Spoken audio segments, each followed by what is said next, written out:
with a visibility of 4 miles.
During potentially dangerous weather situations, specially built receivers will automatically activate to warn of impending weather hazards.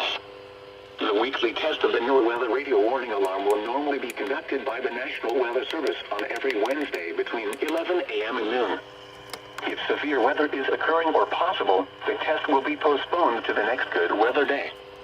The warning alarm is activated for weather warnings and selected watches, hazards, and special non-weather events that affect the following counties: San Luis Obispo, Santa Barbara, Ventura, and Los Angeles counties and adjacent coastal waters.